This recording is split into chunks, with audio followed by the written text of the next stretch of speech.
maybe the negative thought is, I can't believe she did this to me. I can't believe he did this to me. I would never do that. I'm not capable of that. Like we start puffing ourselves up. I think that thought of truth that you replace that negative thought with, that prideful thought with is, no, I'm a broken person too who needs Christ every day. Hey there, welcome back to the Dave and Ashley YouTube channel. We have another great episode of the Naked Marriage Podcast today, continuing in our series on communication. Today we're talking about a big thing, and that is, how do I forgive my spouse?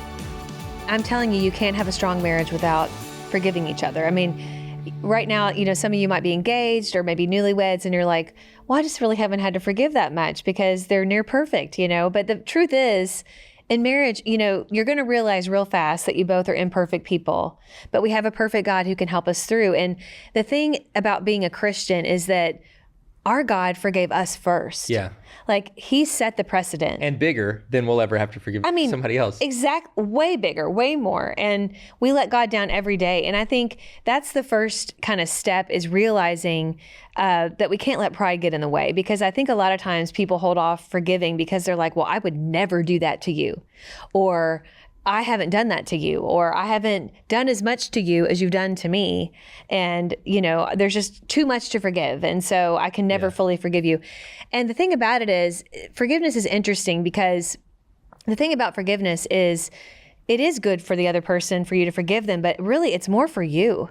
It's more about setting you free from growing resentful and from having that hardened heart we talked about last week on the podcast. But it's like, it's twofold, because you are telling that person, forgiveness really is saying, listen, what you did hurt me, and I didn't like that, and I'm still hurting, and I want to find healing. What you did hurt me, but I'm going to trust that God is going to deal with you. Okay? Yeah. Because God is the one who deals with people. I mean, he deals with our hearts, and we can trust that God is going to deal with our spouse. And he is a just God, and there are natural consequences in this life, of course. And there are boundaries sometimes that when whatever the wrong is, sometimes there's boundaries that we have to put in place in order to,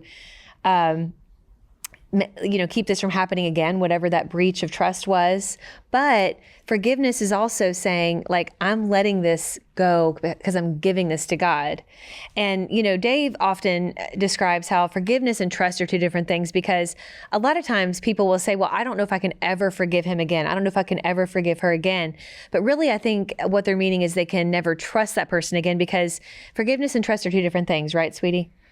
Yeah, and I do think that misunderstanding the distinction is part of what keeps people stuck. Mm-hmm. They think, well, I can't forgive, but really what they're saying is I can't trust yet. Yeah. And that's okay, because forgiveness and trust are different, but what forgiveness is that it's a prerequisite for there to be a chance to have trust again. Right. If you want to rebuild trust, you have to give forgiveness first. Forgiveness is essentially saying, what you did hurt me, what you did was wrong, but out of love for you and out of the desire for this relationship to be made whole and healed, I'm going to give you the opportunity to rebuild trust. And forgiveness also means I'm not going to hold this over your head. I'm giving up the right to punish you. There might still be some natural consequences that have to take place. Some of those might come from God. Some of those might happen just in terms of how we have to restructure a few things just for there to be an opportunity to rebuild trust. But ultimately, it's not my desire to hurt you. Even though I'm hurting, I'm not going to try to make you feel pain as well. I want to create a path of healing for both of us. And I'm starting believing the best in you. Yeah. Jimmy Evans, our ministry's founder, said trust is built in drops and lost in buckets. The only way to rebuild trust is consistently, one drop at a time, one action at a time, one day at a time, doing the right thing, living with transparency, being who we say we are, being true to our word.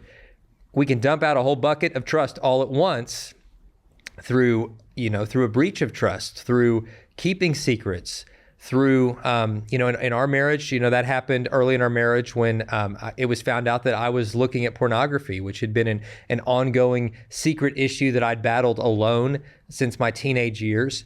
And when that finally came out into the open, and we've talked a lot about that, so we won't just make this an episode about that, but that was one time when I dumped out a bucket of trust and Ashley forgave.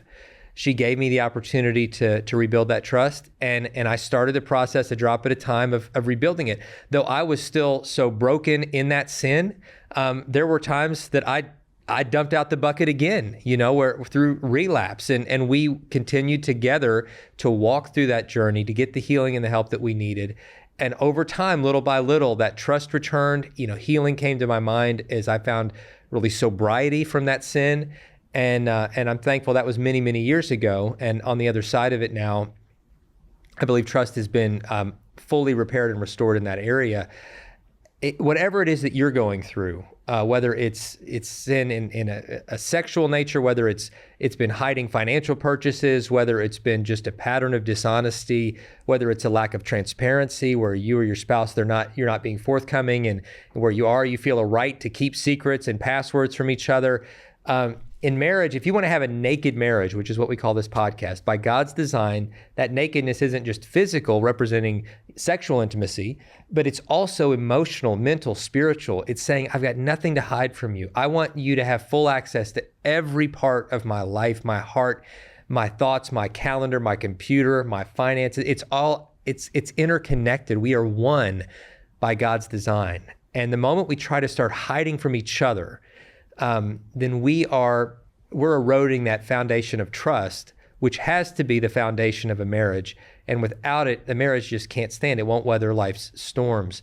So if that's been damaged in your marriage, and if you've been the one to damage it, start by apologizing. Like this, I take responsibility. I was wrong. I hurt you. Here's how I hurt you. Here's what I did.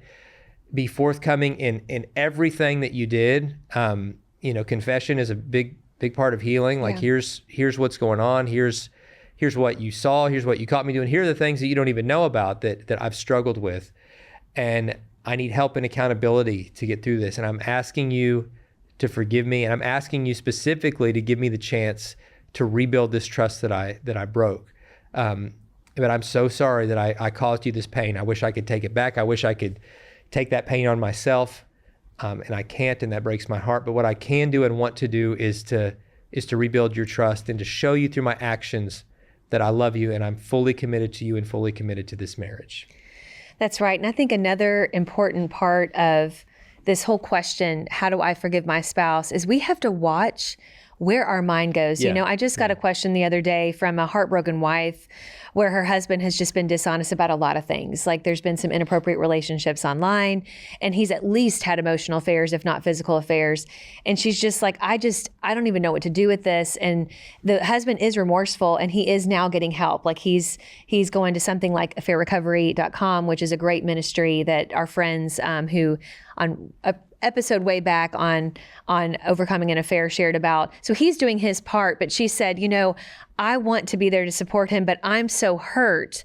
And, she said, I just can't think of a time where I won't have these negative thoughts go through my mind, like he's going to do this again. And the images of, images she saw text messages and she said, and they were of a flirtatious nature and maybe even of like a sexy nature. And she said, and it just was so like daggers in her heart. She's like, I don't know what to do with that. And how do will I ever have a time where I don't have that in the back of my mind?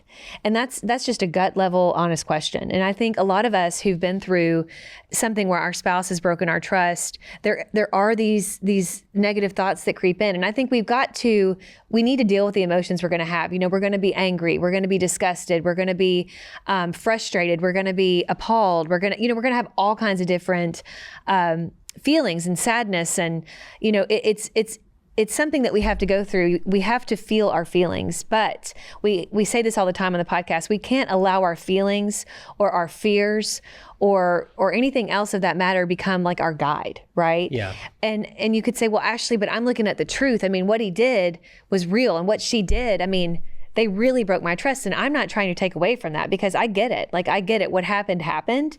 And that's hurtful, and that's part of your story now. Like, that, you can't take away that part of your story.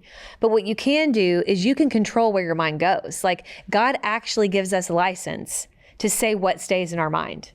And that's called neuroplasticity, okay? Like in the psychological word, neuroplasticity. She's almost got that master's degree, guys. But this isn't, you don't have to have a master's degree to know what this means. I do want to brag on you just for a second. that this woman is the hardest working woman that I know, or person, it's not gender specific compliment. So silly. She's doing all the stuff I'm doing and I'm exhausted. And on top of that, over the last 2 years, she's been doing a master's degree. No, it's been 3 years. 3 years. It's taken me a little longer. Yeah. Just so, guys, she can more effectively help you. That's been her whole motivation. Nobody's making her do this. No. Like, there's not like EXO's supporting me through it, though. I'm really is supporting grateful. her through it. I'm so thankful that this ministry is supporting her through this. But it's like, it is her just saying, I want to be even better at helping people overcome their individual struggles and struggles in marriage so we can minister to them more effectively. And I don't brag on you enough because like that's, sweetie, it's amazing. And so like, I mean, you said that big word and I was like, oh, that's a reminder. Like well, you've probably heard it. I mean, thankfully, I'm so grateful that a lot of these, psychological neuroscience, things are out in podcast world. They're out on social media where even on TikTok, you can look this up on TikTok. And there's a lot about that. Now I wouldn't say TikTok is not your professor, so to speak. Now, sometimes there are professors on TikTok that talk about this or doctors and things that share about this. But, we're getting a greater understanding of how the mind works. And what the good news is it's the Bible. Okay. Like neuroplasticity is just saying you can renew your mind. Yeah. Romans 12, I'm hitting my mic. I'm so excited. It's a great verse. Don't be conformed to the pattern of this world. Yes. But be transformed by the renewing of your mind. Then you'll be able to test and approve what God's will is, which is good and pleasing and perfect. He wants you to renew your mind. He wants this for you. And so, this is good news. Okay. This is good news. This is already in the Bible. But the fact that science is saying, yes, this, not that we need science to do that, but when it does, oh my gosh, it's just the best. And so, well, don't be scared of science, Christians. No. Science is the study of how God does stuff. Exactly. Like, it's not anti-God, but science is just really at the heart of it. It's discovering God's creation, how God did what he did and how he designed the world and how he designed us and learning more. So if you, approach science with the right attitude, the attitude of faith, like it actually teaches you more about God. It does. It's like the people that are just completely missing the point that think that somehow science is anti-God or whatever. But sorry, this little side soapbox. But it's so true. And I know there's different schools of thought on this, but the fact that we are able to renew our minds with God's help is just, it's so empowering. And I think that, to this wife, I remember I wrote her and I said, listen, I get it. Like, I get that he's disappointed you. You saw things that you wish you could just erase from your mind, right? Yeah. And you can't, God could technically, you could ask God to erase that from your mind. Technically, he probably could, but it is part of your story. I don't think we need to fear the truth, right? We have to process the truth. We have to face the truth. And with God's help, he can renew our mind to where he takes that story, right? And he uses it for your good and his glory. And what he does through that renewing of your mind is he makes you stronger, right? He creates new pathways for his truth to reign in your mind. And his truth is what needs to reign, not our feelings, not whatever happened, but his truth. And so when you can, you have that negative thought come, an exercise you can do is you can look at it. You need, look at that negative thought, but you don't let it stay. Yeah. I know, I think it was Martin Luther who said, there's going to be many birds that fly over your head, but don't let them make a nest in your head. And then Max Lucado later on put it into kind of our modern terms where he said there's many planes that can fly over your mind, so to speak, but you are the one who decides as an air traffic controller of your mind, you decide what lands, okay? Right. Those birds and planes representing thoughts, clearly. Representing thoughts, right. Thoughts shoot through your head that can be unwanted. Yep. But you decide what lands and stays there. Yeah, and what has to take we off can't control what crosses our mind, but we get to control what stays, what makes a home in our mind, right? True. And we want, like it says in the Bible, whatever is true, whatever is worthy of praise. Think about these things, think about the good things, and allow God to renew your mind. And this isn't being pie in the sky, like, oh, I'm just going to ignore the bad things that happen, but it's saying I'm going to focus on the good. Yes, this is part of my story. My spouse let me down and I've had to forgive them. But in this process of forgiveness, I'm going to focus on what God is doing. I'm going to trust God. I'm going to focus on the fact that my husband signed up for a recovery group. I'm going to focus on the fact that my wife, ended that relationship and we have moved and we're starting anew. I'm going to focus on the fact that that we are being honest about our finances, that there's nothing hidden anymore. I'm going to focus on the fact that we have filters on our phones Christians now, and we are not going to allow Satan to get a foothold in our life. Like, we have to focus on those things. And when you claim those things, you are creating a new pathway in your mind, and you're capturing, it says, take those thoughts captive and replace it with God's truth. Yeah. And what you do is you literally, like, that negative thought comes in your mind and you say, okay, I see it. God, I'm going to believe that I'm trusting you're doing a good work in my spouse. My spouse is a new creation. My spouse is not defined by these things they did to me. I am a new creation. I'm not defined by the fact that my spouse broke my trust or whatever it is. And so I think, or maybe the thought is, maybe the negative thought is, I can't believe she did this to me. I can't believe he did this to me. I would never do that. I'm not capable of that. Like, we start puffing ourselves up. I think that thought of truth that you replace that negative thought with, that prideful thought with, is, no, I'm a broken person too who needs Christ every day. And God has to forgive me every day. And so too, I'm going to allow my spouse the space to regain my trust, because I know we all make mistakes. You know what I'm saying? It's a powerful exercise. It really, really is. Because holding on to that lack of forgiveness, it's poison. It's poisonous. It makes people feel an illusion of control over a situation where they felt out of control. Because if your spouse broke your trust, you felt wounded, you felt humiliated perhaps, you felt like I'm out of control of that situation. But if I can hold on to that anger towards them, it makes me feel like I'm taking the power back. But really what it's doing instead is creating bitterness in your heart. And so you're putting shackles on yourself. Yeah. You're imprisoning yourself. You're punishing yourself. So holding a grudge doesn't make you strong, it makes you bitter. Forgiveness doesn't make you weak, it sets you free. Mm-hmm. When God calls us to forgive, it's not just for the sake of the other person, but it's for us. Everything God calls us to do is for our good and His glory. He doesn't want you carrying around the toxic weight of unforgiveness and bitterness. It's like a cancerous tumor that will grow inside you and metastasize and spread to other parts of your life. And so we've got to say, Lord, help me to live full of grace. And that forgiveness, it isn't just a one-time choice. Really, it's a daily, or maybe even a more often than daily choice. As the images come back, as you're reminded of the pain, as maybe a little flash of anger comes up over what happened, to give that to God again and say, Jesus, thank you that you paid the price on the cross for every sin I've ever committed and for every sin my spouse has committed, including this sin that's hurt me so deeply. You took the punishment for that. So allow me to stop trying to punish my spouse. Allow me to stop punishing myself by holding on to this grudge. And let me embrace the grace that you gave your life to provide and live in the freedom of that. And if there's still healing to be done in the marriage, say, God, give us both the strength to walk this path toward rebuilding trust and to stay away from these pitfalls that led us to that pain and that deceit in the first place.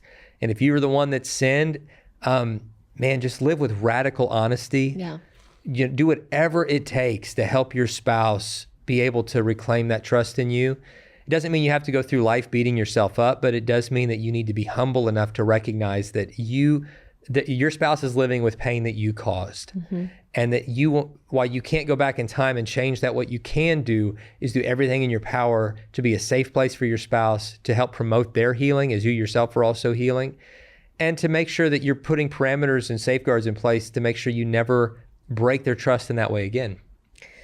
It's so true. And I think bottom line, what we want you all to know is how you forgive your spouse is by trusting God. I mean, if that's the simplest answer I can give. Yeah, that's good. Is we have to trust God. And it's so easy, whether it's pride, whether it's resentment, whether it's fear, whether it's, it could be a whole host of things.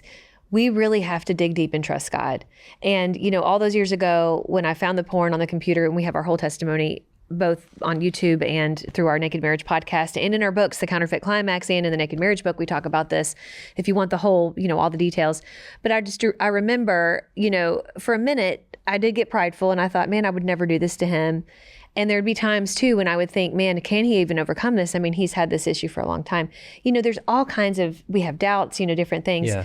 But when it was, the Holy Spirit was quick to convict me of my own frailties, okay? Maybe porn's not my issue, but I have all kinds of other issues, right? That where I desperately need forgiveness all the time. So that really kept the pride, at bay.